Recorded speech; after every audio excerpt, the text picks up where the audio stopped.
नमस्कार, मुद्दा देख रहे हैं आप। मैं हूं आपके साथ रेशु त्यागी। भारत का पाकिस्तान और चीन के साथ लंबे समय से विवाद है। भारत और पाकिस्तान कश्मीर को लेकर आजादी के बाद से ही एक दूसरे के आमने सामने आते रहे हैं, लेकिन कश्मीर के अलावा भी कई ऐसे इलाके हैं जिसके कारण ये दोनों देश एक दूसरे से भिड़ते रहते हैं। इन्हीं इलाकों में सियाचिन शामिल है। भारत पाकिस्तान के बीच साल 1972 में शिमला समझौता हुआ था। इस दौरान सियाचिन इलाके को बंजर करार कर दिया गया था। समझौते के बाद इस इलाके पर पाकिस्तान ने अपना अधिकार जताना शुरू कर दिया। इसका एक कारण माना जाता है कि समझौते में यह नहीं बताया गया कि भारत और पाकिस्तान की सीमा सियाचिन में कहां होगी। वर्तमान में भारत का एक इलाके के ऊपरी हिस्से पर कब्जा है, तो वहीं पाकिस्तान का निचले हिस्से पर। इसके अलावा भारत पाकिस्तान के बीच सिंधु जल समझौता और सर क्रीक को लेकर भी विवाद है। सर क्रीक भारत के गुजरात और पाकिस्तान के सिंध के बीच 60 किलोमीटर लंबी दलदली जमीन है। इस जमीन को लेकर विवाद साल 1960 में शुरू हुआ। इसके साथ पाकिस्तान कश्मीर पर अपना हक जताते रहता है और इसको लेकर दोनों देशों के बीच 3 युद्ध हो चुके हैं और हर बार पाकिस्तान को मुंह की खानी पड़ी है। चीन हमारे देश के हजारों किलोमीटर हिस्से पर अपना दावा करता है। मई 2020 से ही चीन के साथ पूर्वी लद्दाख को लेकर तनाव की स्थिति बनी हुई है। चीन और भारत के बीच अरुणाचल प्रदेश को लेकर लंबे समय से अरुणाचल प्रदेश को लेकर विवाद चल रहा है। दरअसल चीन अरुणाचल प्रदेश की लगभग 90,000 वर्ग किलोमीटर की जमीन पर अपना दावा करता है, जबकि भारत ने यह साफ कर दिया है कि वह इलाका भारत का हिस्सा है। भारत चीन सीमा विवाद के बीच रक्षा मंत्रालय ने प्लय मिसाइल को चीन और पाकिस्तान से लगे बॉर्डर पर तैनात करने का फैसला किया है। रक्षा मंत्रालय ने आर्म्ड फोर्सेस के लिए 120 प्लय बैलिस्टिक मिसाइल खरीदने की परियोजना को मंजूरी दे दी है। यह पहली बार होगा जब किसी बैलिस्टिक मिसाइल को स्ट्रेटेजिक कैंपेन के तहत तैनात किया जाएगा। यह मिसाइल 150 से 500 किलोमीटर तक अपने टारगेट को निशाना बना सकती है। पूर्व CDS general Bipin Rawat border पर रॉकेट फोर्स बनाने पर काम कर रहे थे। दिसंबर 2021 में लगातार 2 दिन में 2 बार इस मिसाइल का सफल परीक्षण किया गया था। तभी से सेना इस मिसाइल को शामिल करने की दिशा में काम कर रही थी। चीन के पास प्लय के स्तर की डोंगफेंग 12 मिसाइल हैं, जबकि पाकिस्तान की अगर बात की जाए तो पाकिस्तान के पास गजनवी, M11 और शाहीन मिसाइल है। ऐसे में प्लय की तैनाती से दुश्मन की चुनौती को जवाब देने की क्षमता हासिल की जा सकेगी। प्लय मिसाइल दूसरे शॉर्ट रेंज बैलिस्टिक मिसाइलों की तुलना में ज्यादा घातक बताई जा रही है।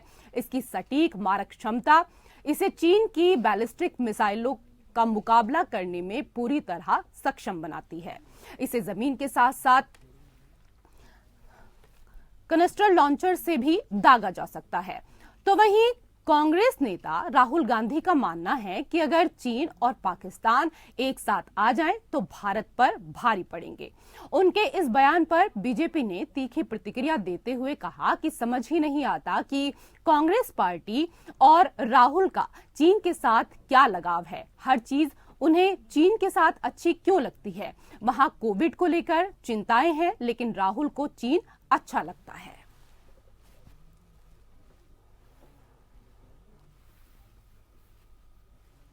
इस तरह से विदेशी आक्रमणकारियों ने हमारे मुल्क के तमाम उन महापुरुषों को, देशभक्ति से सराबोर लोगों को जिस तरह से उन्होंने प्रताड़ित किया, हत्याएं की, और कई ऐसी हत्याएं और कई ऐसे जुल्म और जुर्म थे जो पूरी तरह से इतिहास के पन्नों से गायब जैसे हो गए थे। मोदी जी ने आने के बाद वो तमाम उस जुल्मों और जुर्मों की कहानियों को लोगों तक पहुंचाया और जिन लोगों ने कुर्बानी दी, शहादत दी, उनके शहादत को सलाम किया और सम्मान दिया। सर, जिस तरीके से जो बयान आया उस पर क्या कुछ कहें? देखिए कि इसे कहते हैं jack of all master of none. अब इसे कहते हैं कि अज्ञानता में हीरो और ज्ञान में जीरो। अब दिक्कत इनकी ये है कि कभी अर्थव्यवस्था के ये अर्थशास्त्री बन जाएंगे, कभी जो है वो हमारे सुरक्षा नीति पर जो है वो सुरक्षा के विशेषज्ञ बन जाएंगे, तो कभी विदेश नीति पर बन जाएंगे। तो इस तरह का जो इनका अज्ञानता भरा हुआ बेवकूफ़ी है वो हर दिन सामने आती है। लेकिन उनको एक बात समझ लेना चाहिए, ये देश मजबूत हाथों में है, महफूज हाथों में है। कोई भी जो है वो दुनिया की ताकत इस देश के सम्मान, इस देश के स्वाभिमान और इस देश की सुरक्षा को नुकसान नहीं पहुंचा सकती। मोदी जी के रहते हुए इन्हें भी इस बात का एहसास है। तो तमाम मुद्दे हैं और इन्हीं मुद्दों को लेकर आज हम चर्चा करेंगे। पैनल में हमारे साथ आज 4 खास मेहमान होंगे, लेकिन फिलहाल हमारे साथ 2 खास मेहमान जुड़ चुके हैं। हमारे साथ दीपक बोहरा जी, पूर्व राजनयिक, जुड़ चुके हैं। सर बहुत बहुत स्वागत, कैसे हैं आप? और इसी के साथ हमारे साथ मेजर जनरल अश्वनी सिवाच, पूर्व रक्षा विशेषज्ञ, भी जुड़ चुके हैं। सर आपका भी बहुत बहुत स्वागत। दीपक सर, पहला सवाल मेरा आपसे है, सीमा पर घुसपैठ की कोशिश के ठीक बाद चीन मजबूत द्विपक्षीय संबंध की बात दोहराता है। यह उसकी छुपी हुई नीति है या भारत के संभावित पलटवार का उसको भय है? आभारी हूँ कि आपने ये मौका दिया, आपके शानदार चैनल पर शरीक होने। आपसे बहुत कुछ सीखता हूँ बेटा, और आपके साथ तो जनरल सिवाच है, मैं इनकी बहुत इज्जत करता हूँ। आपका सवाल अहम है। अब जो कहता है मैं भारत के साथ काम करना चाहता हूँ, क्या पतलून गीली हो गई? ये क्षमा कीजिए, मैं इसका प्रयोग नॉर्मली नहीं करता हूँ, लेकिन अब मैं कर रहा हूँ। डरता है क्या? लेकिन एक चीज है, जब भी उसने दोस्ती का हाथ मेरे साथ नहीं किसी के साथ बढ़ाया, 2 दिन के बाद वो हमला कर देता है। मैम आपको याद होगा जब मोरबी गुजरात में जनरल साहब वो पुल टूटा था, तो ये टिंगलिंग डिंगलिंग जो भी है, पिंग पोंग जो चीन का नेता है, इसने वो क्या होता है संवेदना संदेश, सिंपैथी मैसेजेस भेजे थे टू राष्ट्रपति जी और टू प्रधानमंत्री जी, और 2 हफ्ते के अंदर आपको मालूम है तवांग में क्या हुआ। ये झूठ बोलते हैं मैम। मैंडरिन जो इनकी भाषा है उसमें ट्रूथ का कोई इक्विवेलेंट नहीं है, रियलिटी का है, ट्रूथ का नहीं है। सच्चाई को ये लोग समझते नहीं है। तो चीन इस समय डरा हुआ है मैम, कॉम्प्रिहेंसिव मेल्टडाउन में है। प्रॉपर्टी मार्केट खत्म हो गई है, और आपको मालूम है मैम कि ये जो उनकी महामारी है, जो उन्होंने जिसकी शुरुआत की थी, पैदा किया था, फ्रैंकेनस्टाइन के हैवान की तरह वापस आ गई है उनको खाने के लिए। मेरे पास अभी 1 घंटा पहले किसी चाइनीज एक्सपर्ट ने मुझे व्हाट्सएप पे मैसेज भेजा है, वो चीन में नहीं है, ताइवान में है। उसने ये कहा है कि 50% मैम, 50% मेनलैंड चाइना के लोग इन्फेक्ट हो चुके हैं, और कहता है कि अगले 2 हफ्ते में शायद 1 करोड़ मर जाएंगे। मैम भगवान ऐसी कयामत किसी को ना दे, लेकिन इन लोगों ने, इनका जो नेता है वो डिंपिंग पिंग पोंग जो भी है, अपने ऊपर वो लाया है, क्योंकि वो अपने लोगों की जान को कुछ नहीं समझता। तो अगर वो हमारी तरफ दोस्ती करने की कोशिश कर रहा है, मैं बहुत सतर्क रहूंगा, क्योंकि उसके खाने के और दिखाने के दांत दूसरे हैं। जब वो कहता है मैं दोस्त बनूंगा, पीछे से छुरा लेके तैयार कर रहा है। बिल्कुल सही आपने कहा। उसकी दोस्ती को लेकर जिस तरीके से अगर बात की जाए, तो पिछले काफी समय से हम देख रहे हैं, वो हमेशा कहता है कि भारत चीनी भाई भाई, और उसके बाद करता क्या है ये भी सबको पता है। ऐसा कोई नहीं है जो इस बात को नहीं जानता है। अश्वनी जी, सीमा पर हुए सैन्य झड़पों के बाद जो गतिविधियां होती हैं, उससे तो यही लगता है कि चीन खुलकर लड़ने के बजाय मनोवैज्ञानिक लड़ाई लड़ रहा है, लेकिन इसकी वजह क्या है? और देखो, सच्चाई यह है कि चीन, जब से हमने दरबुक शोक दौलतबेग और रोड बनाई और उसको हमने कमीशन किया, कहीं ना कहीं चीन के अंदर बहुत डर है। क्योंकि देखो 50-60 साल से वो अपना इंफ्रास्ट्रक्चर डेवलप कर रहा था, और भारत ने शुरू में डेवलपमेंट नहीं की। कुछ ख्यालात ऐसे थे कि अगर हम डेवलप करें तो चीन हो सकता है अधवासम के अंदर आ जाए, मगर अब हमारा 15-20 साल से माइंडसेट बिल्कुल चेंज है। हम बड़े जोरों से अपना इंफ्रास्ट्रक्चर डेवलप कर रहे हैं, सड़कें बनाने हैं, ब्रिजेस बनाने हैं, टनल बनाने हैं, लॉजिस्टिक सप्लाई सिस्टम के। हमने दरबुक शोक दौलतबेग और रोड बढ़ाई, जो कि जाती है दरबुक से आपके डीबीओ में, जहां पर स्ट्रेटेजिकली बहुत इंपॉर्टेंट है, जहां से हम चाइना पाकिस्तान इकोनॉमिक कॉरिडोर को भी इंटीग्रेट कर सकते हैं, काराकोरम हाईवे को भी कहीं ना कहीं हम एक प्रकार से हिला सकते हैं, और इसी प्रकार से वेस्टर्न हाईवे जो सिंगजांग से लाता है उसके ऊपर भी हम वार कर सकते हैं। ऐसे में कहीं ना कहीं चीन घबराया, चीन को लगा कि हम एक्साइजर की तरफ तो कुछ नहीं करने वाले। इस तरीके से वो जब आया अप्रैल मई 2020 में, मगर जिस प्रकार से इसने 2 साल के अंदर अपना इंफ्रास्ट्रक्चर बहुत ज्यादा डेवलप किया है, वो एक कॉज ऑफ कॉशन है।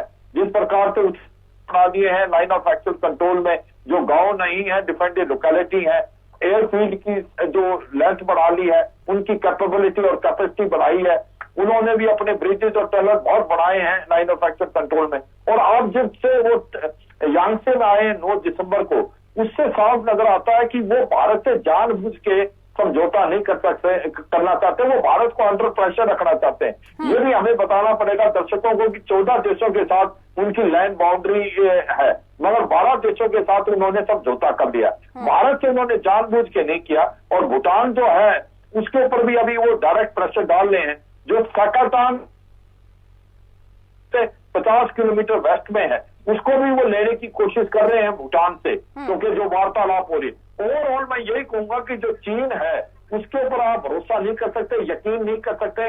वो आपको प्रेशर में डालने की टैक्टिस है, साइकोलॉजिकल वारफेयर है।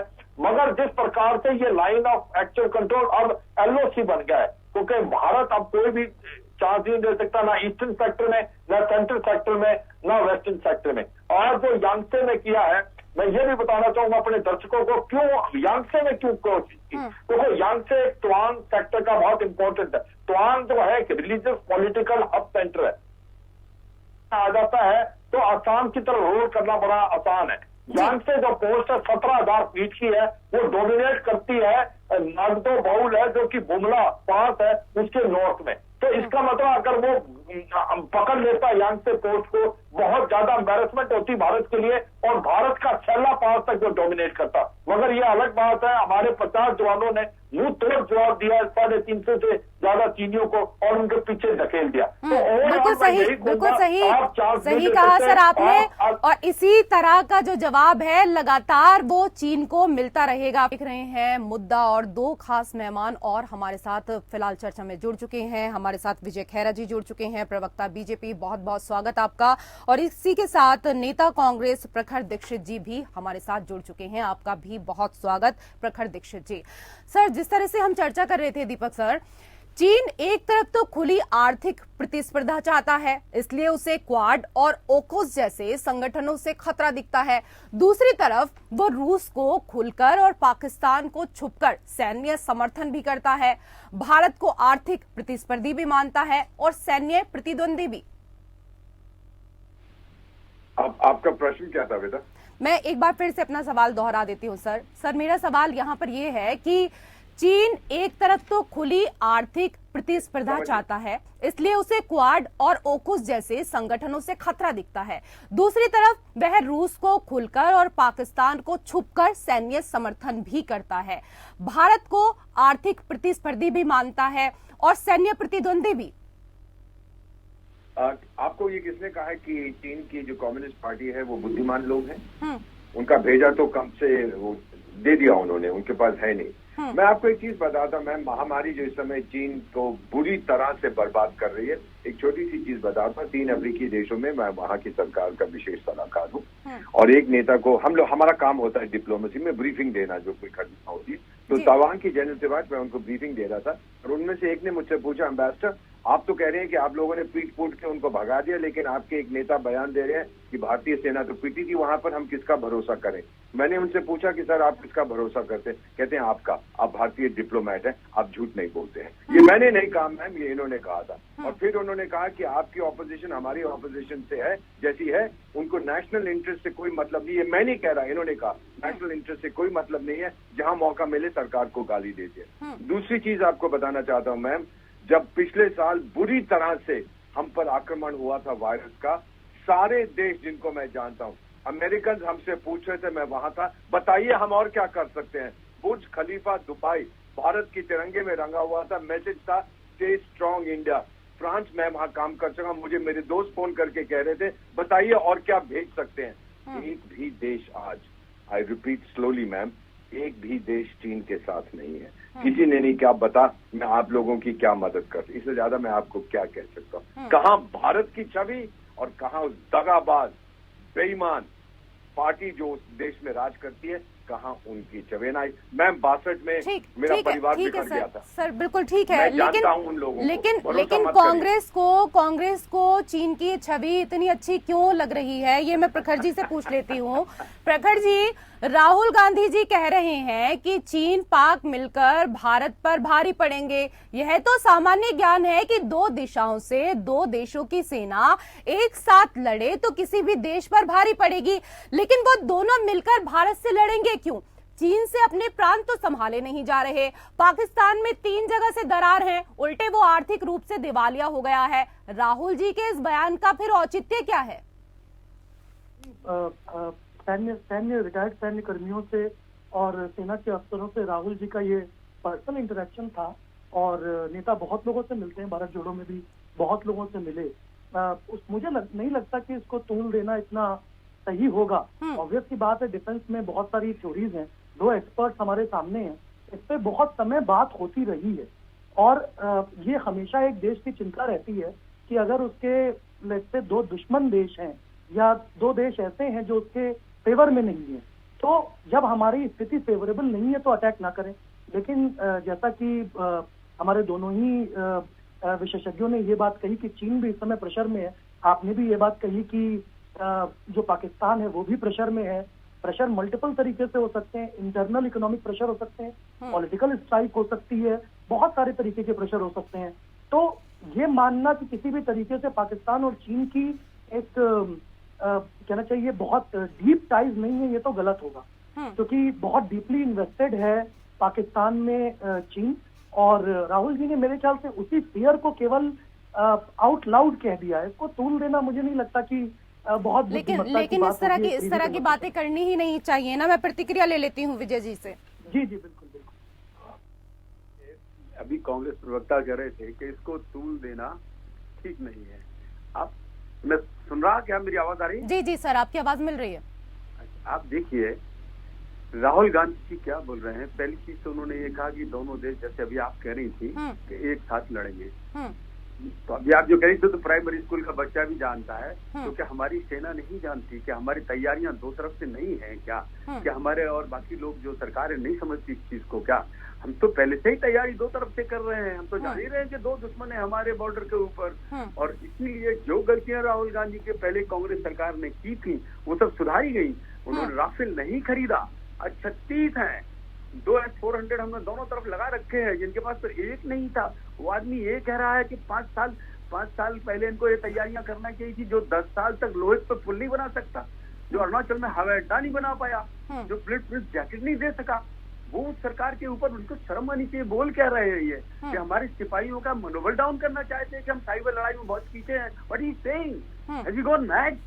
आई am sorry to say like this, क्योंकि हम स्वतंत्रता सेनानी का बेटा हूं, मेरा खून को लगता है।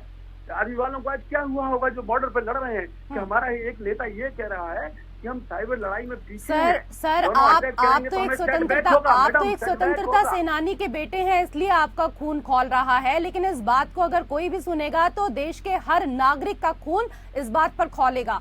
अश्वनी जी, राहुल गांधी कह रहे हैं कि चीन पाकिस्तान मिलकर भारत से युद्ध कर सकते हैं। एक दिवालिया देश और एक आर्थिक महाशक्ति के रूप में आकांक्षी देश का ऐसा कोई साझा प्लान बन सकता है?